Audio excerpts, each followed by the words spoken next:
Good morning everyone. आज हम पढ़ेंगे क्लास 7th हिंदी का चैप्टर नंबर 9 जलियांवाला बाग में वसंत, जो एक कविता है। और इस कविता के माध्यम से हम अपने इतिहास में जो घटनाएं घटी हैं उसके बारे में हम पढ़ेंगे। स्वतंत्रता संग्राम के इतिहास में जलियांवाला बाग कांड एक काला पन्ना है। इस बाग में एक ऐसा हृदय विदारक नृशंस हत्याकांड हुआ जिसमें अंग्रेजों की बर्बरता का शिकार हजारों निर्दोष भारतीयों को होना पड़ा था। कवित्री सुभद्रा कुमारी चौहान ने यह कविता इसी हत्याकांड की पृष्ठभूमि पर रची है। यद्यपि वसंत ऋतु उल्लास और उमंग की परिचायक है, किंतु कवित्री ने उसे एक दूसरे ही रूप में प्रस्तुत किया। यह वसंत से अनुरोध करती है कि वह इस शोक स्थान में शांत और आदर भाव से प्रवेश करे। उसके किसी आचरण में शहीदों की आत्माओं का अनादर नहीं होना चाहिए। यह एक शोक गीत है। यहाँ कोकिला नहीं काक है शोर मचाते हैं। कोकिला मीन्स कोयल, काक मीन्स कौआ।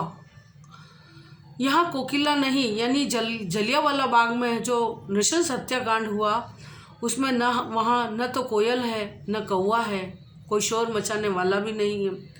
काले काले कीट भ्रमर का भ्रम उपजाते हैं, यानी वहाँ जो नृशंस हत्याएं हुई है मनुष्यों की, तो वहाँ क्या है कि काले काले कीट यानी जो कीड़े हैं वो वहाँ दिखाई दे रहे हैं और भंवरे दिखाई दे रहे हैं। कलियाँ भी अध खिली मिले हैं कंटक कूल से। कलियाँ मतलब पुष्प की कलियाँ जो होती है वह अध खिली, यानी उसमें ऐसे लोग भी हैं जो अभी तक बच्चे हैं मरने वालों में।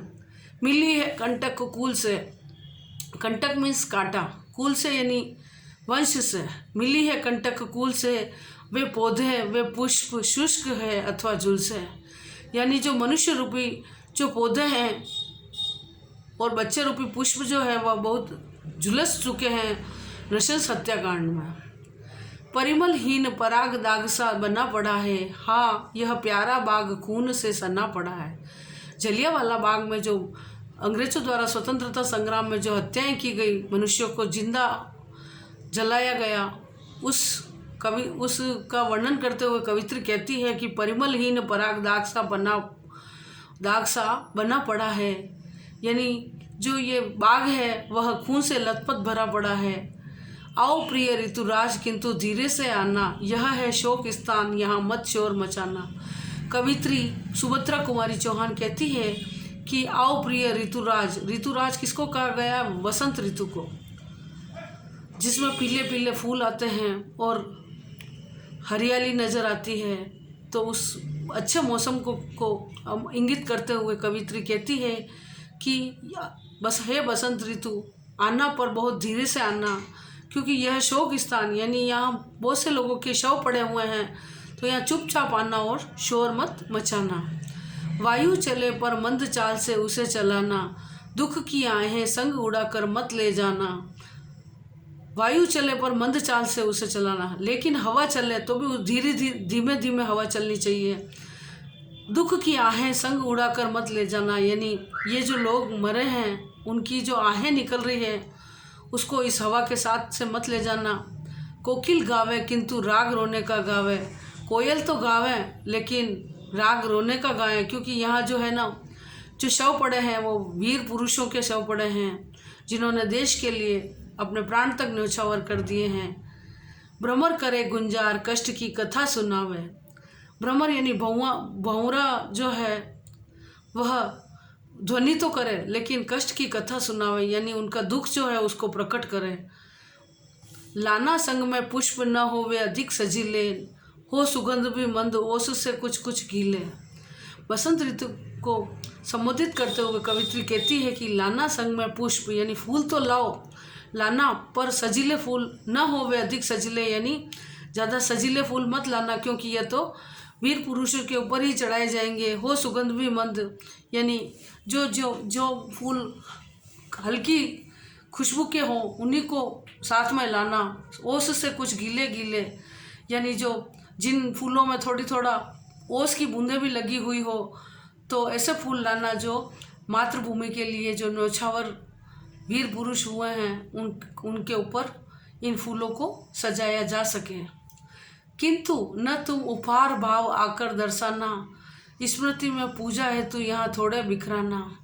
लेकिन कवित्री कहती है कि किंतु न तुम उपहार भाव आकर दर्शाना, लेकिन इतने से फूल मत लाना कि जैसे किसी को भेंट में दिए हो, बल्कि इतने फूल तो जरूर लाना कि वह किसी की याद में, स्मृति में यानी याद में पूजा है तो यहाँ थोड़े बिखराना, यानी जैसे किसी मृत महापुरुष की याद में थोड़े फूल बिखरा देना, यानी ऐसी हवाओं के साथ फूल का आना।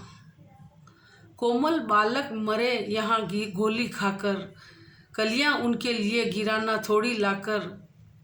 इस जलियांवाला बाग में जो नृशंस हत्याकांड हुआ है उसमें बहुत से छोटे बालक भी थे, बहुत से बड़े व्यक्ति भी थे, और ऐसे व्यक्ति थे, ऐसे बच्चे थे जिनको अनावश्यक बिना मौत के उनको गोली खा के मरना पड़ा। कलियां उनके लिए गिराना थोड़ी लाकर, थोड़ी कलियां इन बच्चों के ऊपर भी लाके डाल देना है वसंत। आशाओं से भरे हृदय भी छिन्न हुए हैं, अपने प्रिय परिवार देश से भिन्न हुए हैं। यानी कवित्री कहती है कि जिनको आशा थी कि देश की रक्षा के लिए वो आगे बढ़े तो जीत के आएंगे, मरेंगे नहीं, लेकिन ऐसे परिवार बहुत से व्यथित ही रह गए और अपने प्रिय परिवार देश से भिन्न हुए। यानी अपने बहुत से परिवारों ने अपने पूरे के पूरे परिवार इस देश के नाम पे न्योछावर कर दिए हैं, इस नृशंस हत्याकांड में झोंक दिए हैं।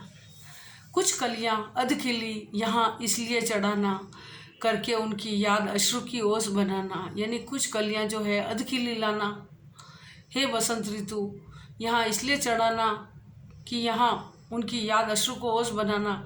यानी जो मर गए हैं उनकी याद में उनके आंसुओं को ओस बनाना, यानी जो मर गए हैं उनके जो आंसू है उनको ओस बनाकर खींच लेना।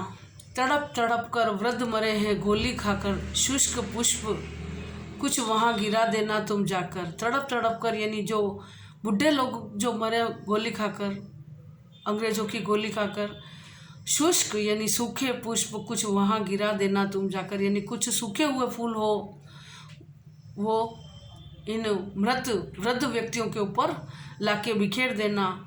यह सब करता किंतु बहुत धीरे से आना, यह सब करना किंतु बहुत धीरे से आना। यह है शोक स्थान, यहाँ मत शोर मचाना। कवित्री कहती है कि यह सच सब करना, मतलब ये सब कुछ करना लेकिन धीरे से आना। यह है शोक स्थान, यहाँ मत शोर मचाना। यह बहुत ही शोक स्थान है, मतलब यहाँ बहुत से लोगों के शव पड़े हुए हैं, यहाँ चुपचाप से आना और चुपचाप से चले जाना। हे वसंत ऋतु यहाँ बहुत शांत भाव से आना। इस कविता में कवित्री ने बहुत ही आंसू भरे भावों से इस कविता को लिखा है और अपने विचार प्रकट किए हैं इस कविता के माध्यम से। इस कविता को पढ़ने के बाद हृदय झकझोर हो जाता है, दिमाग में ऐसे विचार आने लग जाते हैं कि कैसे इन अंग्रेज़ों की जो है वह आत्मा कैसे घायल नहीं हुई ऐसी नृशंस हत्याकांड को करते हुए, गोलियां दागते हुए। आपका ये चैप्टर यही समाप्त होता है। अब इस चैप्टर के शब्दार्थ आपको बुक में से लर्न करना है और इसका बुक पार्ट का जो है PDF मैं आपको सेंड कर रही हूँ। पाव को बुक में ही फिल करना है और इसके कुछ क्वेश्चन आंसर है ये वाले का उत्तर लिखिए वाले, इनका PDF मैं आपको सेंड करूँगी, वो आपको नोटबुक में करना है और लर्न करना है। Thank you, have a nice day.